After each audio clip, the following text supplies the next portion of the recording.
सैयद मोहम्मद अली साहब, आपका क्या इम्प्रेशन है? इससे पहले कि हम अफ़गानिस्तान और आज की कोर कमांडर्स कॉन्फ्रेंस पे बात करें, आपका भी मैं कमेंट चाहूँगी और ज़ाहिर है दुरानी साहब का भी। ये कितनी बड़ी तब्दीली है? यानी हम सोच रहे थे कि हमला होगा और वो अब दुनिया ये सोच रही थी कि शायद तब्दीली आ जाएगी, रिजीम चेंज हो जाएगा। ये तो स्टैम्प कर रहा है इस रिजीम को पूरा ईरान की जो जम्मे गफ़ीर है सड़कों के ऊपर। आपका क्या इसके ऊपर कहना है? देखिए, मैं समझता हूँ कि ये जो फ़कीरुल मिसाल एक तदफीन और जनाजे का पूरा प्रोसेस है, इसमें बड़ा अहम आलमी सतह पे सियासी, सिफारती और तस्वीराती पैगाम है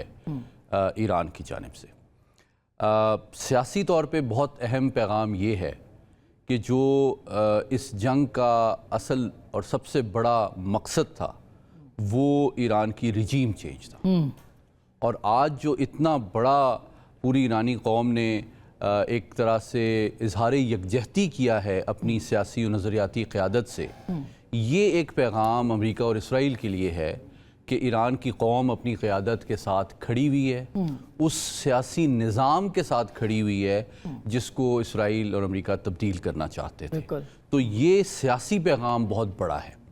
दूसरी बात, तस्वीराती पैगाम इसमें थोड़ा सा मुख्तलिफ है। मुज्तबा ख़ामनेई साहब का सामने ना आना ये बात भी साबित करता है कि they are keeping their options open and they are expecting कि हो सकता है फ्यूचर में भी कोई राउंड हो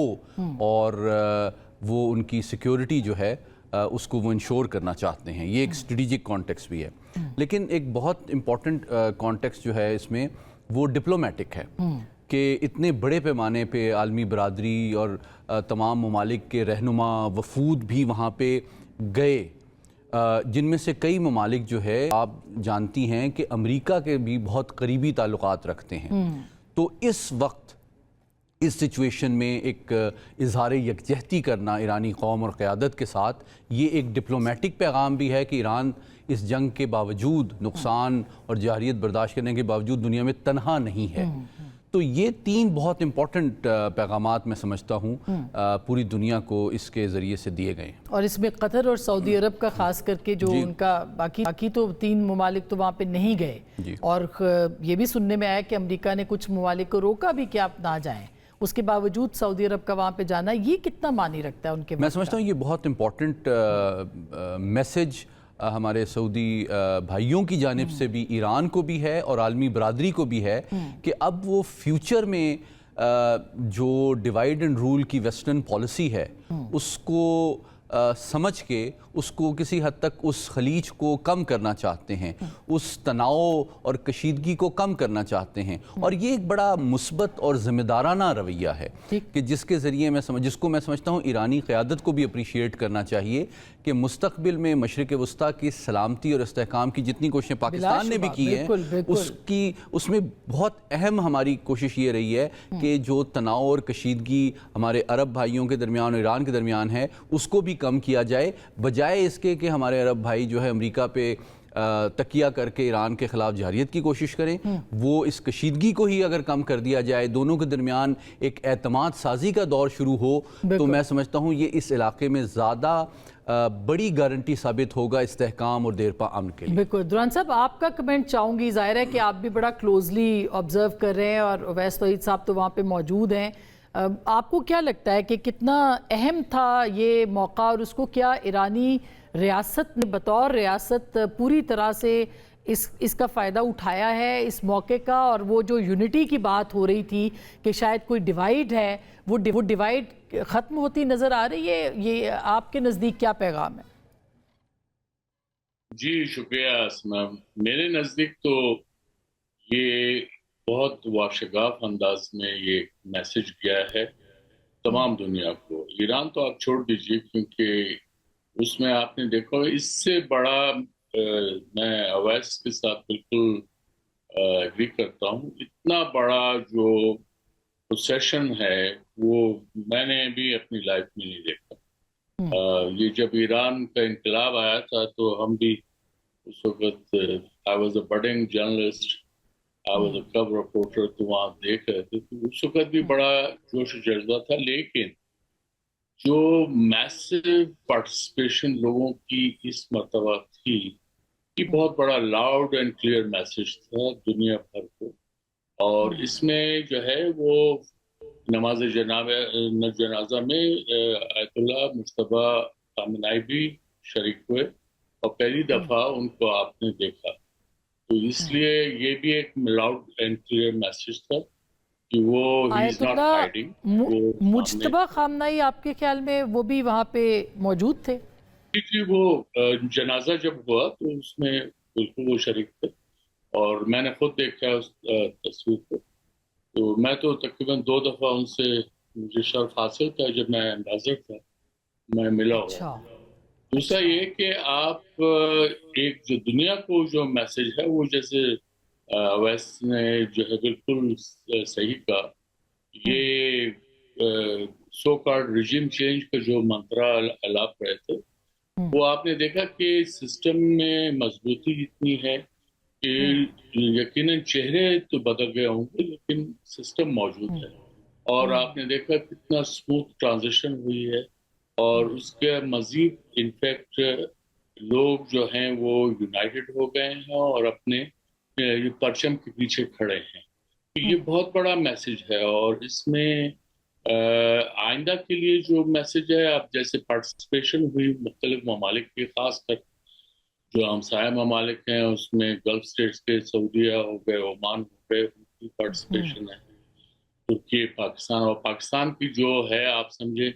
जितने भी पार्टिसिपेंट्स बाकी दुनिया से आए, पाकिस्तान की सबसे ज्यादा नुमाइंदगी थी, चाहे वो हुकूमत हो,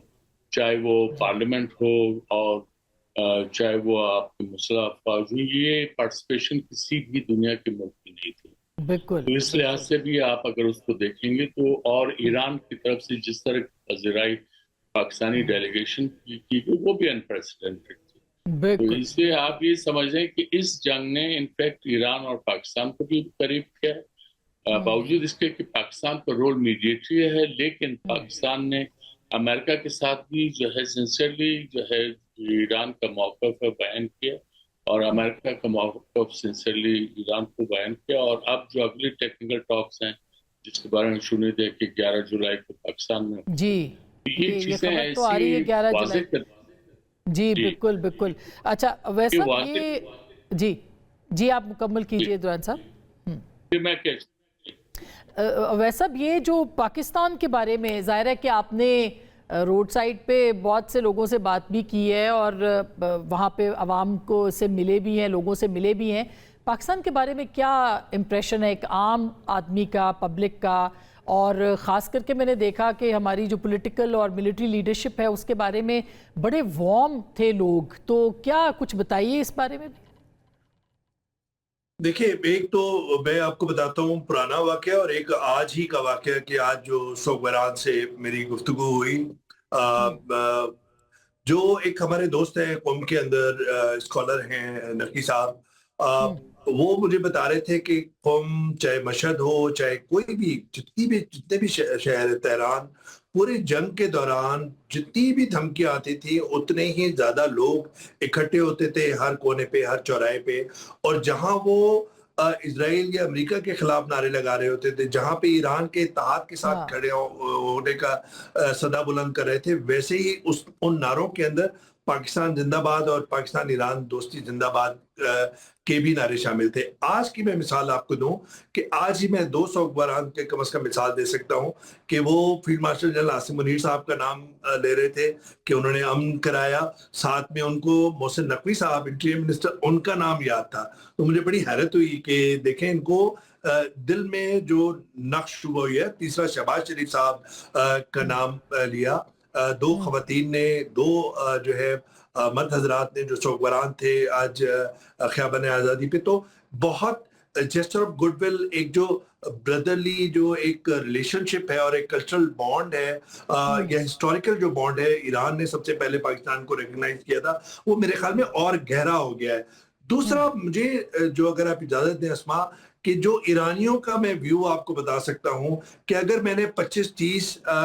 ईरानियों सोगवारान से या ईरानियों से बात की होगी अमन मुआहिदे के बारे में, تو انہوں نے ان کا یا مفاہمتی یادداشت جو یا آپ اسے عبوری امن معاہدہ کہہ لیجئے، وہ کہتے ہیں کہ اس میں ہمارا پلڑا بھاری ہے، اس میں ہمارے کافی نکات جو ہے، مطالبات جو ہے وہ امریکہ نے شکست کے بعد جو ہے وہ تسلیم کیے ہیں ایران کے، لیکن ساتھ ساتھ میں ان کو شکوک و شبہات ہیں، بدگمانیاں ہیں، مسٹرسٹ،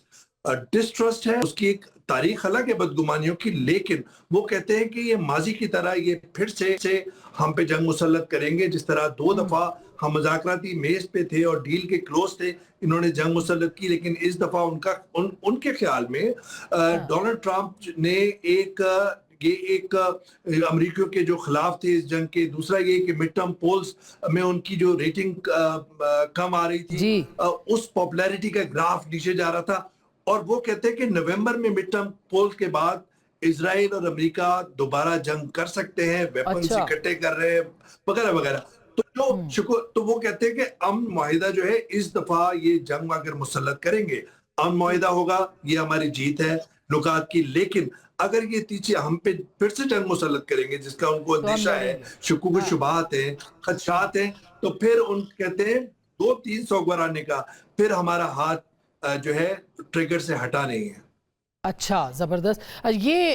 اسی سلسلے میں اگر حماس کی پیش رفت پہ بات لی جائے، میں چاہتی ہوں بریک سے پہلے آپ کا اور درانی صاحب کا پوائنٹ آف ویو اس کے اوپر آ جائے، یہ کتنی بڑی ڈیولپمنٹ ہے جو حماس نے فیصلہ کیا کہ وہ الگ ہو جاتے ہیں اقتدار سے، جو انہوں نے خود اپنی ایک ان کی حکومت تھی اس سے، تو اس کو آپ اسی تناظر میں دیکھ رہے ہیں ایران اور امریکہ کی نیگوسیشنز کے حوالے؟ میں سمجھتا ہوں یہ کافی غیر معمولی ڈیولپمنٹ ہے، اور اتنے سال انہوں نے اسرائیل کے سامنے وہ کھڑے رہے، ہزاروں شہادتیں ہم نے دیکھی ہیں، تو اس وقت جو ہے سمجھتا ہوں کہ اس کے نتیجے میں 2-3 چیزیں جو ڈیولپ ہو سکتی ہیں۔ پہلی بات یہ ہے کہ انہوں نے سیاسی طور پہ جو حکومت سے علیحدگی کی بات کی ہے، لیکن میں نے نہیں دیکھا یا سنا کہ انہوں نے کیا ڈس آرممنٹ کی بات کی ہو، ہتھیار پھینکنے کی بات میں نے نہیں سنی۔ تو اب دیکھنا یہ ہے کہ کیا یہ اب سیاست سے ہٹ کے اپنا مستقبل میں غزہ کے اندر اپنا کیا رول دیکھتے ہیں، کیا وہ مکمل طور پہ صرف ایک مسلح تنظیم کے طور پہ سامنے آنا چاہتے ہیں؟ دوسری بات یہ ہے کہ یہ ایک موقع بھی ہے ان کے لیے، ایک کانفیڈنس بلڈنگ میجر بھی ہے کہ وہ جو ٹیکنوکریٹ لیڈ جو ارینجمنٹ اب سامنے آئے گی بورڈ آف پیس کے مطابق، اس کو وہ ریکوگنائز کریں گے، تو یہ ایک مثبت پیش رفت ہے۔ لیکن ساتھ ہی ساتھ اب اسرائیل کے لیے یہ مشکل پیدا ہو جائے گی کہ وہ کیسے جسٹیفائی کرے گا اپنا جو کشت و خون اس نے جاری رکھا ہوا ہے غزہ کے خلاف، وہاں کے معصوم شہریوں کے خلاف، اس کو اب آپ دنیا میں کیسے دیکھنا ہے؟ کیونکہ اب میں دیکھتا ہوں کہ ایران کے اور امریکہ کے درمیان جو ایک اعتماد سازی کا پروسیس پاکستان کی مدد سے آگے بڑھ رہا ہے، دوسری جانب میں سمجھتا ہوں حماس کا بھی یہ جو فیصلہ ہے، اس میں سمجھتا ہوں ترکی قطر کا بھی رول ہے ایران کے ساتھ ساتھ، تو ڈیفینیٹلی جو ملٹی لیٹرل ڈپلومیسی قطر میں بھی چلی ہے اس کے نتیجے میں یہ چیز سامنے آئی ہے، اور ایک طرح سے سی بی ایم ہم کہہ سکتے ہیں کہ کانفیڈنس بنگ میئر، جی بالکل، ایک ایسا لیکن پیغام دیا گیا ہے کہ ٹھیک ہے ہم بات کرنے کے لیے، جی بالکل، لیکن اب تصویر کے دوسرے رخ میں دیکھنے کی ضرورت یہ ہے کہ کیا اسرائیل اس کو اپریشیٹ کرتا ہے، اور کیا مزید کشت خون اور جو جارحیت ہے غزہ کے خلاف اس کو بند ہوتا ہے یا نہیں ہوتا، کیونکہ میں سمجھتا ہوں یہ بھی دیکھنا ضروری ہے، اور پھر صدر ٹرمپ کے لیے بھی بہت ضروری ہے کہ اس کو اپریشیٹ کریں اور اسرائیل کو باز رکھیں کہ وہ مزید جارحیت اور جو ایکسپینشنزم ہے اس کو ترک کریں۔ یہ درون صاحب آپ کا کیا کہنا ہے اس کے اوپر، کیونکہ یہ اتنی ایک اچانک سی یہ ڈیولپمنٹ سامنے آئی ہے جس کے بہت سارے معنی اور مطالب نکلتے ہیں، آپ کے خیال میں حماس کا یہ فیصلہ جو ہے یہ غزہ پیس بورڈ کے حوالے سے ہے یا ایران امریکہ معاملات کے حوالے سے ہے، کس نظر سے آپ اس کو دیکھتے ہیں؟ جی میں ابھی بھی اسکیپٹیکل ہوں، کیونکہ ان کے درمیان اتحاد نہیں ہے، اسلامک جہاد حماس ہے اور القاعدہ ہے، یہ ابھی بھی ڈیوائیڈڈ ہاؤس ہے، اور پیلسٹین کاز کے سلسلے میں انہوں نے اس کو نقصان پہنچایا ہے، حماس بھی اس کا حصہ ہے، اور حماس جو ہے وہ اس کو اب یہ جو پیس کی طرف جو جانے والی بات ہے میں نہیں سمجھتا، کیونکہ اگر وہ اپنی انڈیویجول حیثیت کو سامنے رکھتے ہیں پھر تو مسئلہ رہے گا، اور پھر یہ بھی ہے کہ اس وقت جو حال ہوا ہے وہ حماس کے ایکشن سے ہی ہوا. میرا بہت اس معاملے میں کلیئر موقف رہا ہے، اور اس کا آپ سمجھیں کہ انہوں نے 1700 اسرائیلیوں کے بدلے 73,000 بے گناہ فلسطینیوں کی جان کا وہ کیا ہے. ہم اسے جہاد کہتے رہے لیکن یہ جہاد تھی، اور یہ اس بات کی غمازی تھی کہ جو فلسطینین موومنٹ ہے وہ ڈیوائیڈڈ ہے، اور شروع سے ڈیوائیڈڈ ہے. یہی وجہ ہے کہ ہم آج یہ حال دیکھ رہے ہیں، جس کی وجہ سے اب اسرائیل کا پلان ہے کہ وہ 70% غزہ جو ہے اس پہ قبضہ کرنا چاہتے ہیں. پھر رہ کیا جائے؟ اس کے بعد وہ ایک سٹی اسٹیٹ بھی نہیں رہے گی، اور اس کے بعد وہ اسی طرح سلامی ٹیکٹکس جو ہیں وہ ویسٹ بینک پہ، وہی سلامی ٹیکٹکس جو ہیں وہ صدرن لبنان میں کر رہا ہے. ان کو یہ شے مل گئی اسی ہمسائیگی کے اندر، اور اس کی جو ہے وہ حماس کے سے ہوا. ہم جینوسائیڈ ہے وہ اپنی جگہ ہے، لیکن اس میں جو ہے اس میں انہوں نے مسئلے سے کام نہیں لیا، پروڈنس نہیں تھا اس کے اندر. اور یہ ہم ایفرٹ کہ یہ آئندہ جو ہے اگر وہ اپنی انڈیویجول حیثیت کام رکھتے ہیں تو اس کا اور نقصان ہوگا. جی ٹھیک. اچھا میں ایک چھوٹی سی بریک لیتی ہوں، بریک کے بعد ہم بات کریں گے پاکستان افغانستان اور خاص جو ابھی اعلامیہ آیا ہے کور کمانڈرز کانفرنس کا، اس میں جو پہلی بار استعمال کیا گیا لفظ افغانستان کے زیر قبضہ، طالبان کے زیر قبضہ، اور یہ کافی امپورٹنٹ ٹرم ہے جو کہ استعمال کی گئی ہے. اس کے ساتھ ساتھ پانی کے حوالے سے اور انڈیا کو جو کہا گیا ہے اس پہ بات کریں گے. ایک بریک کے بعد ہمارے ساتھ رہیے گا.